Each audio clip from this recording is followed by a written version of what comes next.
Gbogbo ọmọ Yorùbá ẹ káàárọ̀ ìjíire léní o.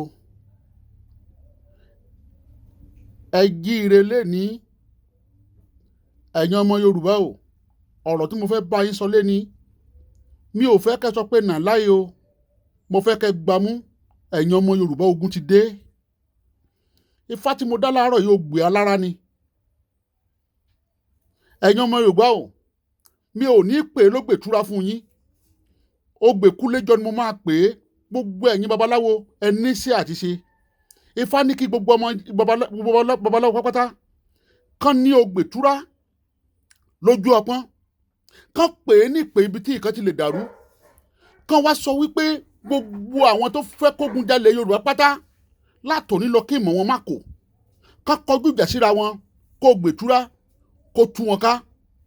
Tó bá tó bí 30 ṣẹ́jú, gbogbo ẹ̀yin babaláwo ẹ tún parapọ̀, ẹ tún dẹ ògbètúra yẹn sójú ọpọ́n, ẹ wá pè é lógbè ọ̀la, ògbèkúléjọ.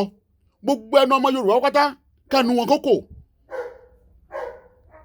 Gbogbo ogun ìpátá kásẹ̀ ẹ̀yin ọmọ Yorùbá, ẹ gbọ́dọ̀ sọ̀tẹ̀ ara yín, ogun ti dé.